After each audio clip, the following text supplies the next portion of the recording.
The massive ships appeared on a Tuesday morning. They came without warning, silent and smooth, sliding into Earth's orbit like dark clouds blocking out the stars. 12 vessels, each larger than any human-made structure, arranged themselves in a perfect circle around the planet. Their black surfaces absorbed light rather than reflecting it, making them look like holes in space itself. Dr. Thomas Reed stood at his laboratory window, coffee cup frozen halfway to his lips, watching the news footage playing on every channel. His phone hadn't stopped buzzing for the past hour, but he couldn't look away from the screen. 20 years of studying potential alien life hadn't prepared him for the reality of first contact. Dr. Reed, his assistant, burst through the door, nearly tripping over his own feet. The president is addressing the nation. The camera feed switched to the White House. The president looked calm, but the slight tremor in his hands as he gripped the podium told a different story. "My fellow Americans and citizens of Earth," he began, "we are not alone." Within hours, every major government had declared a state of emergency. The streets filled with a strange mix of doomsday prophets and celebration parties. Some people ran to churches and temples, while others simply stood in their backyards, staring up at the sky with wonder. The first attempt at communication came from a joint broadcast by NASA and the European Space Agency. They sent a simple mathematical sequence, the universal language. The aliens responded within minutes, but not in the way anyone expected. Their message appeared simultaneously on every screen on Earth, in every language. "We are the Watchers. We come in peace. We cannot land. You are too dangerous." The word sparked global chaos. Military forces worldwide went on high alert. Stock markets crashed. Social media exploded with theories and panic. In his lab, Thomas received an urgent call from General Roberts of the newly formed Global Response Initiative. "Dr. Reed, we need you in Washington. Now." The military helicopter landed on a university lawn 30 minutes later. As Thomas climbed aboard, he noticed Officer Kate Miller, her military intelligence badge gleaming against her dark uniform. She nodded curtly, handling a tablet displaying endless streams of data. "What do you make of their message?" she asked as they flew over the panic-stricken city below. Thomas watched people flooding the highways, either fleeing the cities or trying to reach them. "It's not what they said that interests me," he replied. "It's what they're implying. They're advanced enough to reach us, to translate into every known language simultaneously, yet they're afraid of us." Kate's tablet pinged. New message incoming. The Watcher's second communication was equally puzzling. "Your species carries something we cannot defend against. Distance is our only safety." In the Pentagon's underground command center, Thomas joined a hastily assembled team of Earth's brightest minds. Physicists, biologists, military strategists, and linguists all struggled to understand what made humanity so threatening to beings capable of interstellar travel. "Could it be nuclear weapons?" someone suggested. Thomas shook his head. "A civilization capable of crossing light years would hardly fear our primitive bombs. Biological weapons. They could cure any disease we could create." As debates raged on, Thomas noticed something odd in the ship's positioning. They maintained their perfect circular formation, but they were slowly moving further away. The Watchers weren't just refusing to land. They were steadily increasing their distance from Earth, like someone backing away from a dangerous animal. That's when Thomas remembered an old theory he published years ago, one that had nearly ruined his career. He'd suggested that perhaps advanced civilizations would evolve along purely logical lines, eventually eliminating the chaos of emotion and instinct. And if that were true, then humanity, with its messy blend of logic and passion, innovation and destruction, love and hate, would be unlike anything they had ever encountered. He looked up at the monitors showing the massive ships and whispered, "They're not afraid of our weapons. They're afraid of what we are." The investigation began in a windowless room deep beneath the Pentagon. 3 days had passed since first contact, and the Watcher's ships now orbited at twice their original distance from Earth. Thomas spread his old research papers across the conference table, while Kate pulled up decades of classified UFO reports on the wall screens. The room smelled of coffee and stress, with empty cups littering every surface. "Look at this pattern," Kate said, pointing to a graph. "Over the past 50 years, we've had 7 instances of advanced spacecraft entering our solar system. Each time, they came close enough to observe us, then rapidly retreated." Thomas rubbed his tired eyes. They were testing our detection capabilities. But why? A young technician burst into the room. "Dr. Reed, we've decoded more of their transmissions. They're talking about us." To others, the decoded messages painted a disturbing picture. The watchers weren't just observing Earth. They were warning other alien civilizations to stay away. Their transmissions spoke of humans as if describing an infectious disease. Containment protocols must be maintained. Their condition spreads through contact. The last exposure resulted in the loss of an entire monitoring fleet. Kate frowned at the screen. What condition? What are they so afraid of? Thomas pulled up his old thesis on his tablet. "When I was younger, I had this crazy theory. What if advanced civilizations eventually evolve away from emotion? Pure logic, pure efficiency. But humans..." He paused, choosing his words carefully. "We're different. We embrace chaos. We feel deeply. We create art, music, dance. We wage war and make peace. We're unpredictable." "You think they're afraid of our emotions?" Kate asked skeptically. "Not just emotions. Our ability to think irrationally and still succeed.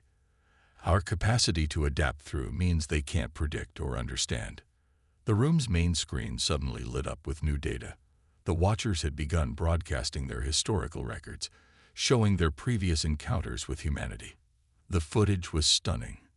In 1947, a watcher ship had attempted to study a small human town. Their logical processes couldn't handle the townspeople's emotional responses to their presence.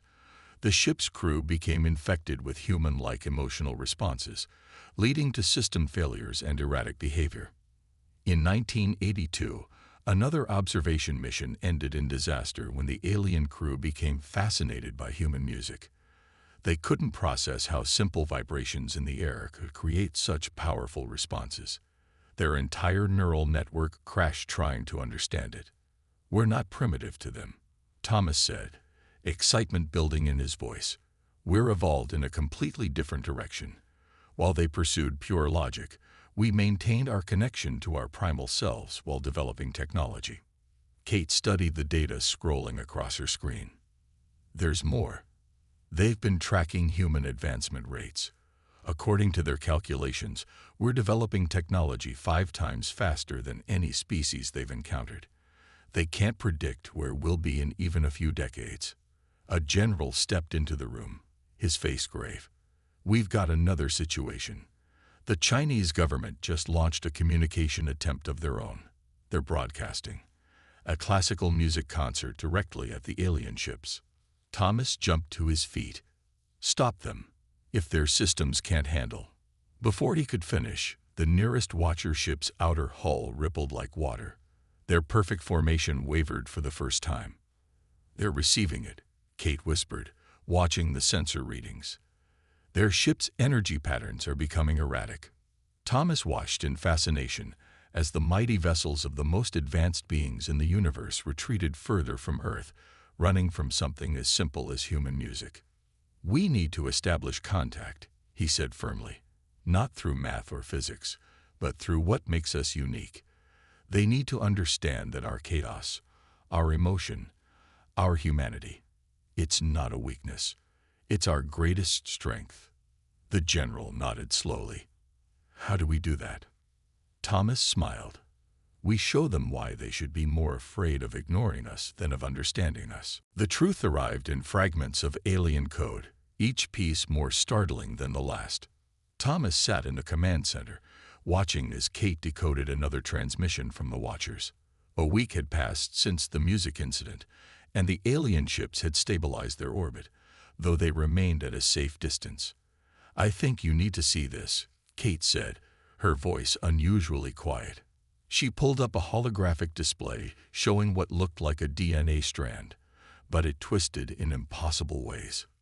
"What are we looking at?" Thomas asked, leaning forward. "According to the Watchers, it's human DNA. But look at these markers." She pointed to several glowing sections. "They're calling them chaos sequences. Apparently, we're the only species they've ever encountered that still has them active." The general walked in, followed by a team of scientists. "Tell them what you just told me," he ordered Kate. Kate stood, addressing the room. "The Watchers have been studying Earth life for thousands of years. They watched us evolve. But what terrifies them isn't our technology or our weapons. It's our ability to change." She pulled up more images, human brain scans, cellular structures, and genetic maps. Other species in the galaxy evolved toward stability. Their DNA became more ordered, more predictable. But humans, she paused, looking at Thomas. "We kept what they call the primordial chaos in our genes." Thomas felt a chill run down his spine. "That's why they can't land." Direct contact with humans might reactivate those same sequences in their own DNA. "Exactly," Kate nodded. "They're not just afraid of our emotions or creativity. They're afraid we might wake up something inside them that their species buried millions of years ago." The room erupted in discussion, but a new message from the Watchers silenced everyone. It appeared on the main screen, translated into simple text. "Your species carries the seed of universal change. You do not evolve. You transform. Every human child born has the potential to reshape reality in ways we cannot predict. You are not primitive. You are dangerous because you are unlimited." Thomas stood up slowly. "They've been watching us because they're fascinated. We're like a living museum of what they used to be. But we're also something entirely new." A junior scientist raised her hand. "Dr. Reed, look at these readings. When they studied our art galleries, our music halls, our sports events, their ship's energy patterns change. They're not just observing us. They're longing for what we have." Kate pulled up another decoded transmission, this one showing Watcher scientists arguing. Some wanted to study humans more closely, while others insisted on maintaining distance. Their perfect logic was fracturing just from observing human culture. "We're not a threat because we might destroy them," Thomas realized. "We're a threat because we might change them back into something more like us." The general cleared his throat. New transmission coming in. They're requesting a controlled meeting. The message appeared on screen. "We propose an experiment. A small human delegation. Contained environment. We must understand what you are, even if understanding changes us." Thomas looked at Kate, then at the general. "They're taking the first step. Despite their fear, despite their logic telling them to stay away, they're choosing to face us. Is that good or bad?" Someone asked. Thomas smiled. "It's very human of them. Maybe they're not as different from us as they think." The general straightened his uniform. "Dr. Reed, Officer Miller, you'll lead the delegation. You have 48 hours to prepare. Remember, we're not just representing humanity now. We're representing chaos itself."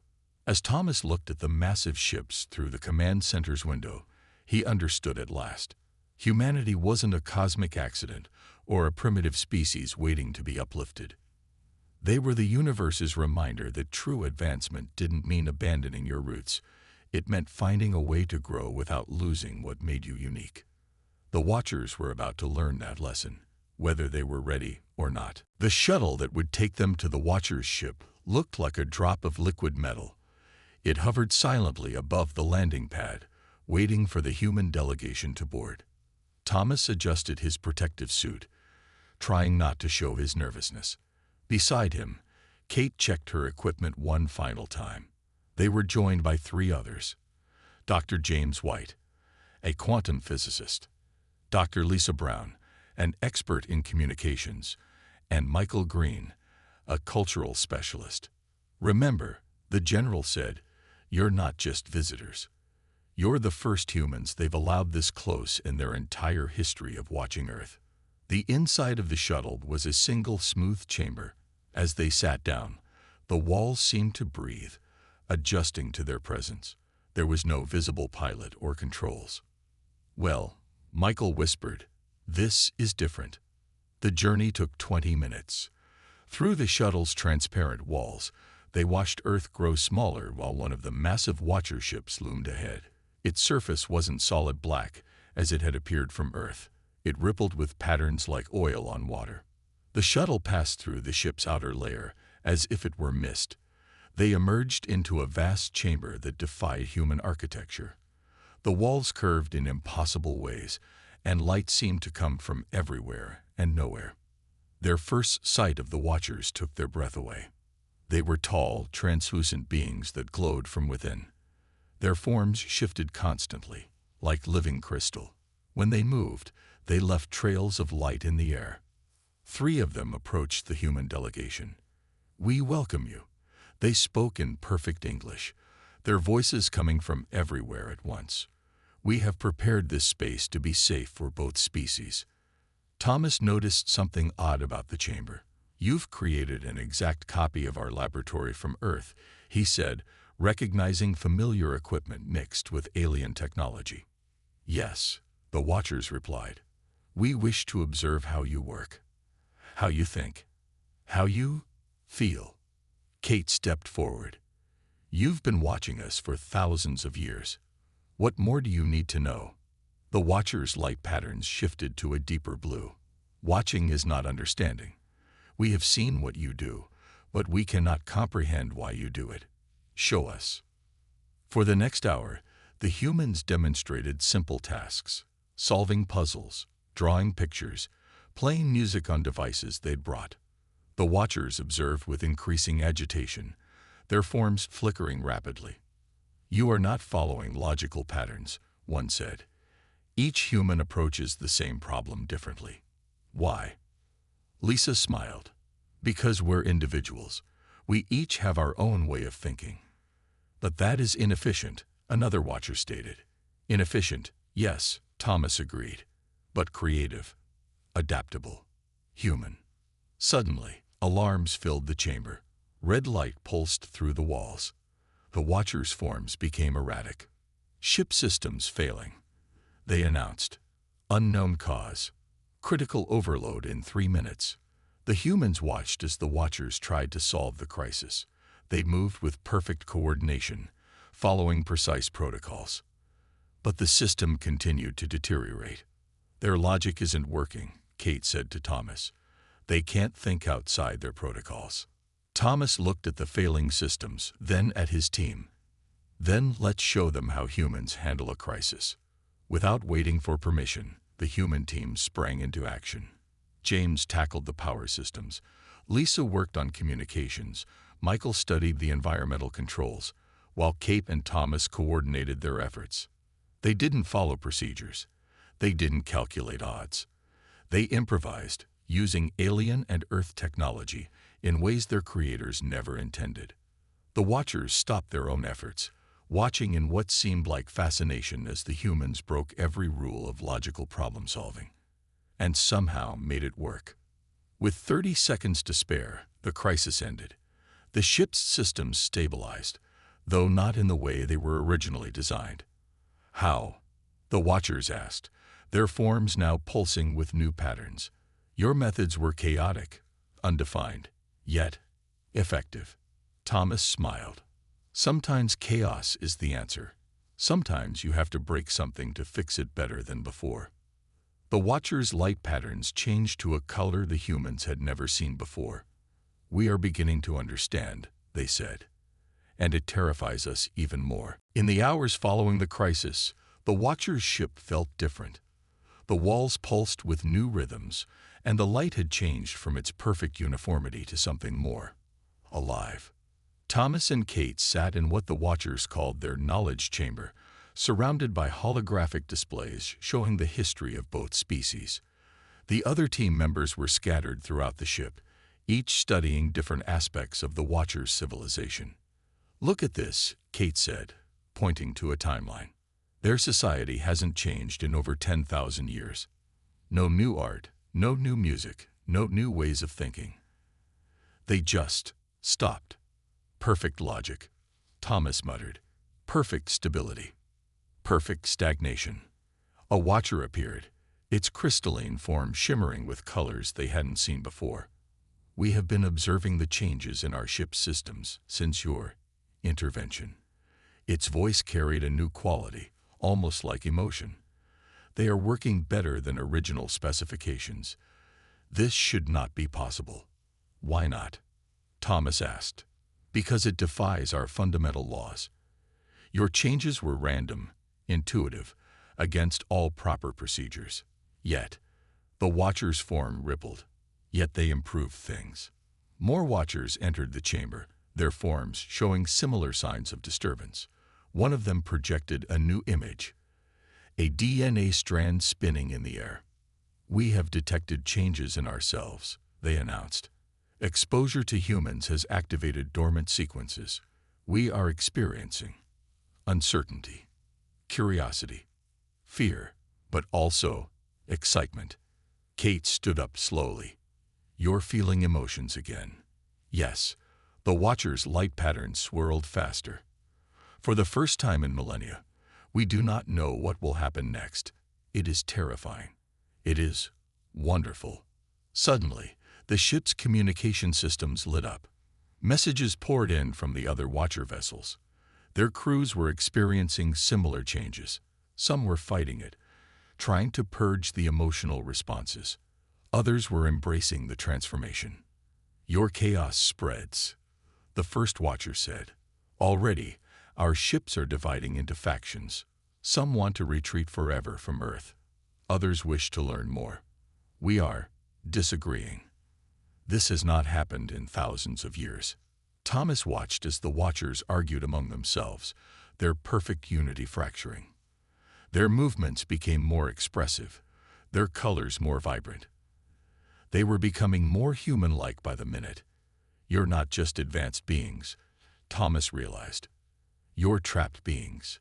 You evolved so far in one direction that you couldn't change anymore. Until you met us. A new alarm sounded, but this one was different from the crisis earlier. The Watchers' forms all turned a deep purple. The Council of Elders has learned of the contamination, they announced. They are coming. They wish to stop the change, to quarantine Earth forever. Kate looked at Thomas. They're afraid we'll spread this throughout their civilization. That will wake up the chaos in all of them. Too late, one of the younger Watchers said, its voice carrying clear excitement. We have already sent the data to other worlds. The change is spreading. Emotions are awakening. Art is being created for the first time in millennia. The first Watcher turned to Thomas and Kate. We must make a choice now. Help us remember who we once were, or retreat into the safety of pure logic forever. Thomas stood up, looking at the troubled faces of these ancient, powerful beings who were learning to feel again. The real question is, what do you want to choose? The Watcher's form blazed with a rainbow of colors.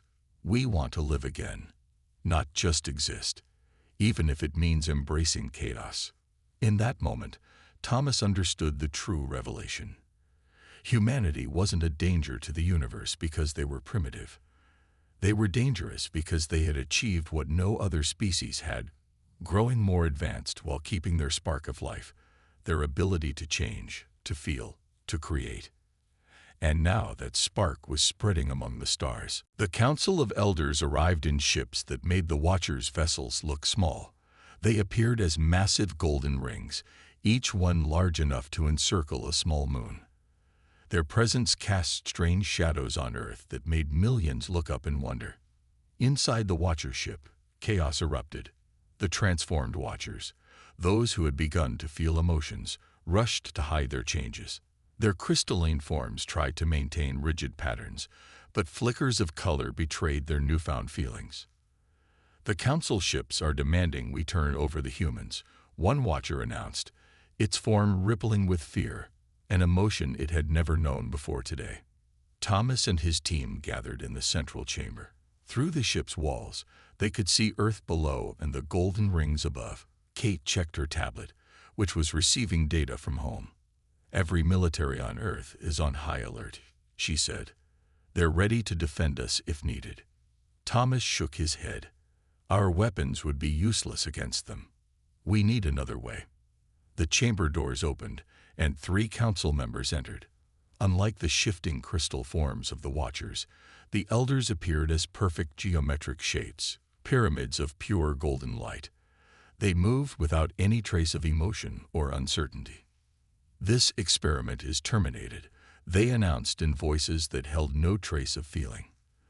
"The human contamination must be contained. Earth will be sealed off from the galaxy. The affected Watchers will be purged and reprogrammed."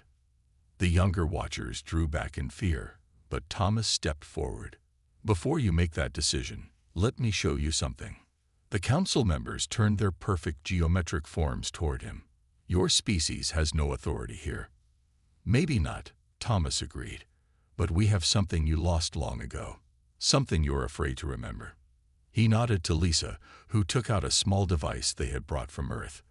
"This is a music player," she explained, "but we've modified it to do something special." Michael stepped up next to her.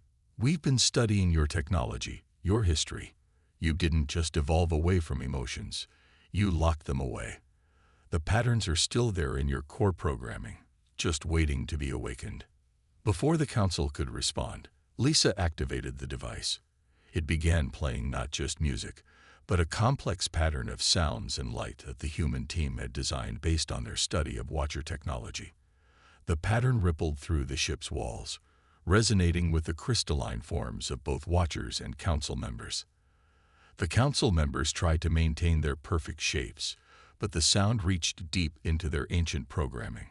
Their golden surfaces began to ripple. "Stop this," they commanded, but their voices held something new: uncertainty. "You're not just logical beings," Thomas said as the council members' forms began to shift and change. "You're living beings. You just forgot how to live." The youngest Watcher stepped forward, its form blazing with bright colors. "We don't want to forget anymore. We want to remember. We want to feel. We want to create." Others joined in, their voices carrying emotion, their forms swirling with color. The chamber filled with light and sound as millennia of suppressed feelings began to break free. The council members' perfect geometric shapes cracked, revealing swirling colors beneath. They struggled against the change, but the combined power of the music and the emotional awakening of their people was too strong. "What?" One council member spoke, its voice trembling. "What is happening to us?" Thomas smiled gently. "You're remembering who you used to be, who you can be again." The chamber erupted in a display of light and color as the last barriers broke down. Council members and Watchers alike transformed, their perfect forms dissolving into spectacular displays of emotion and creativity. Earth's greatest weapon had never been its technology or its weapons. It was the spark of life itself. The beautiful, terrifying, wonderful chaos of being truly alive. 1 month after the Council's transformation, Earth's night sky had changed forever. The Watchers' ships no longer hung like dark shadows above the planet. Instead, they shimmered with countless colors, putting on light shows that made the northern lights look dim in comparison. Thomas stood in the United Nations Assembly Hall, preparing to address representatives from every nation. Kate sat nearby, working on her report about the changes in Watcher society. The hall buzzed with excitement as images from space showed the incredible transformation taking place across the galaxy. "Are you ready?" Kate asked, looking up from her tablet. Thomas nodded, stepping up to the podium. The room fell silent. 1 month ago, he began, we thought we were about to be quarantined from the galaxy forever. Instead, we've become the catalyst for the greatest change in cosmic history. The massive screen behind him showed live feeds from Watcher ships. Their once rigid societies had exploded with creativity. They were creating art, music, and new forms of technology that combined logic with intuition. Some had even started dancing. their crystalline forms moving in ways that defied physics itself. The Council of Elders, Thomas continued, has been reformed. They no longer rule through pure logic, but through a balance of reason and emotion. And they've reached a remarkable conclusion about humanity. He paused, letting the anticipation build. They've classified Earth as a universal heritage site, not because we're primitive, but because we're unique. We're the only civilization that never lost its connection to both chaos and order, emotion and logic, past and future. The assembly erupted in applause. Thomas waited for quiet before continuing. But here's the most incredible part. Their scientists have discovered that we're evolving faster than any species they've ever encountered. Not just technologically, but biologically and culturally. While they spent millennia becoming more rigid, we kept changing, growing, adapting. They predict that within just a few centuries, humanity might achieve things their civilization never dreamed possible. The screen showed new images, watchers and humans working together on joint projects. The combination of human creativity and watcher technology was producing miracles. Diseases were being cured, new forms of energy discovered, and the boundaries of science itself were being rewritten. They're not afraid to land on Earth anymore. Thomas smiled. Now they're afraid they won't be invited. Laughter filled the hall. On cue, the ceiling became transparent, revealing one of the watcher ships descending through the atmosphere. Its surface rippled with patterns of joy and excitement, emotions that, just a month ago, its crew hadn't even been able to feel. "We stand at a crossroads," Thomas said as the ship settled gently outside the UN building. "The Watchers are offering to share their technology with us, but they ask for something in return. They want us to teach them how to be alive again, how to feel, how to create, how to embrace the chaos that makes life worth living." Kate stood up, joining him at the podium. The universe's most advanced beings refused to land on Earth because they knew the truth, she added. But the truth wasn't that we were dangerous.